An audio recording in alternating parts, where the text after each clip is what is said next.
ಜೋಯಿಡಾ ತಾಲೂಕಿನ ಜನತಾ ಕಾಲೋನಿಯಲ್ಲಿ ವ್ಯಕ್ತಿ ನಾಪತ್ತೆ, ದೂರು ದಾಖಲು. ಜೋಯಿಡಾ ತಾಲೂಕಿನ ಪ್ರಧಾನಿ ಗ್ರಾಮ ಪಂಚಾಯತ್ ವ್ಯಾಪ್ತಿಯಲ್ಲಿ ಬರುವ ಜನತಾ ಕಾಲೋನಿಯ ನಿವಾಸಿಯೋರ್ವರು ನಾಪತ್ತೆಯಾದ ಘಟನೆ ನಡೆದಿರುವುದರ ಬಗ್ಗೆ ದಾಂಡೇಲಿ ಗ್ರಾಮೀಣ ಪೊಲೀಸ್ ಠಾಣೆಯಿಂದ ಬುಧವಾರ ರಾತ್ರಿ 9:15 ಮಾಹಿತಿ ಲಭ್ಯವಾಗಿದೆ.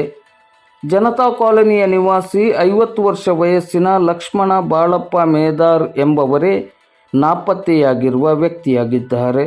ಇವರು ಮನೆಯಿಂದ ಹೋದವರು ಮರಳಿ ಮನೆಗೆ ಬಾರದೇ ಇದ್ದಾಗ ಸುತ್ತಮುತ್ತಲು ಹುಡುಕಾಡಿದರೂ ಯಾವುದೇ ಸುಳಿವು ದೊರೆತಿಲ್ಲ.